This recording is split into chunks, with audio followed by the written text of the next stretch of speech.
Comme tu peux l'entendre, j'ai la voix cassée. En effet, je suis malade, mais j'avais vraiment envie de te parler de mon film préféré quand j'étais enfant. Alors, bienvenue dans Ciné-Chill, le podcast où le cinéma se vit, se partage, se savoure.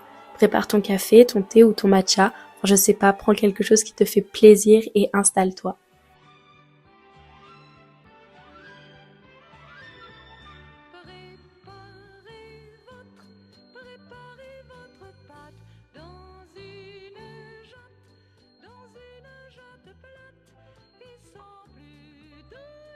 Bienvenue dans ce nouvel épisode. Aujourd'hui, on fait un bond de 55 ans en arrière, puisqu'on retourne en 1970 à l'époque des contes de fées revisités. On va parler de Peau d'âne avec la fabuleuse Catherine Deneuve de Jacques Denis. C'est véritablement un ovni cinématographique, c'est un bijou esthétique.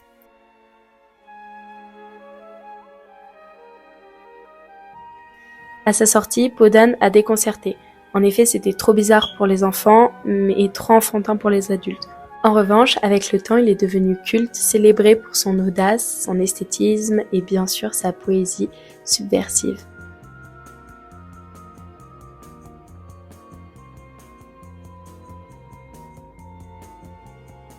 Adapté du conte de Charles Perrault, le scénario de Peau d'âne est fidèle à l'original, sans édulcorer les aspects dérangeants. Un père veut épouser sa fille, et plutôt qu'éviter ce sujet, Demy choisit de l'assumer en pleine lumière avec un écrin poétique. Je vous aime, ma fille, et je veux vous épouser. La poésie vous égare, mon père. Arrêtez, je vous en conjure. M'aimez-vous? Oui, mon père, je vous aime beaucoup. Beaucoup. Ce n'est pas assez. Techniquement, le film est une explosion de couleurs. Jacques Demy travaille en collaboration avec le chef opérateur Gillan Cloquet. Désolée si je l'ai mal prononcé. Et tous les deux, ils créent un univers où la palette visuelle devient un langage à part entière. Chaque royaume a son code chromatique.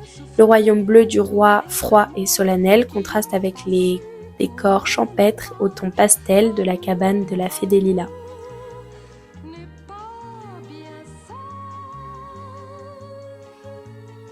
La robe couleur du temps scintille d'argent, tandis que la robe couleur du soleil inonde l'écran d'or.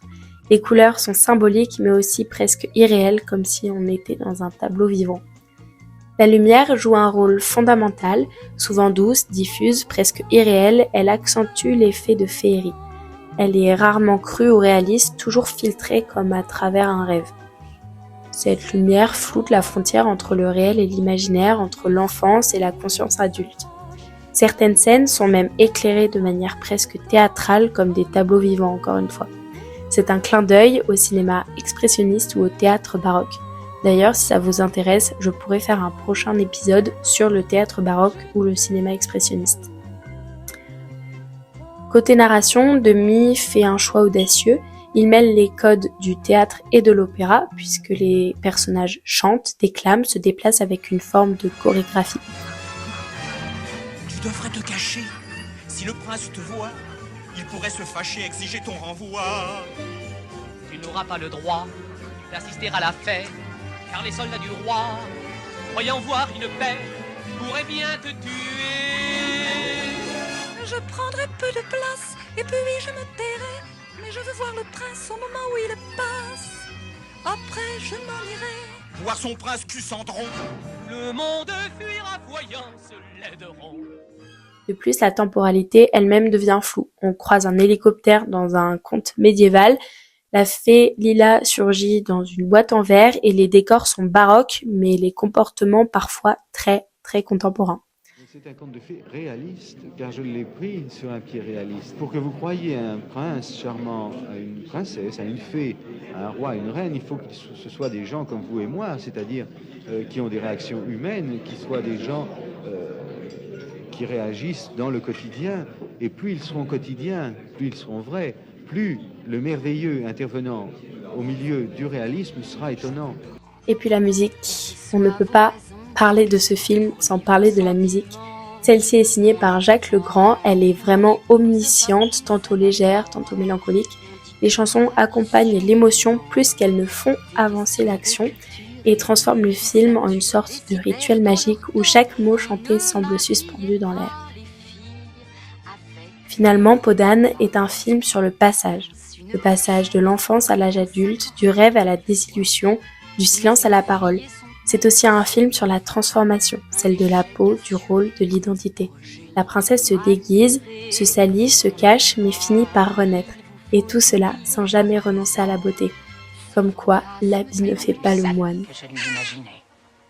Une souillon ne peut pas être propre, ou bien ce n'est pas une souillon? Tu raisonnes trop pour une souillon. Podane, c'est un chef-d'œuvre qui nous murmure que les contes ont leur zone d'ombre également, et que parfois, pour affronter la réalité, il faut passer par le rêve. Derrière les robes magiques, les chansons sucrées, il y a une force poétique presque subversive, une invitation à voir au-delà des apparences. Merci d'avoir écouté ce podcast, j'espère qu'il vous aura plu. N'hésitez pas à me dire en commentaire ce que vous voulez entendre la prochaine fois, si vous avez des conseils à me donner parce que je suis une grande débutante. Et voilà, je vous embrasse. C'est un film qui est très présent, c'est-à-dire que, sans vouloir vous parler de mon enfant et de mon appartement, mais c'est quand même ce que je vais faire, quand on rentre chez moi, il y a un hall d'entrée et il y a l'affiche. Et c'est Podane, c'est ce dessin magnifique, avec tellement de couleurs. Et voilà, donc je vis avec tous les jours.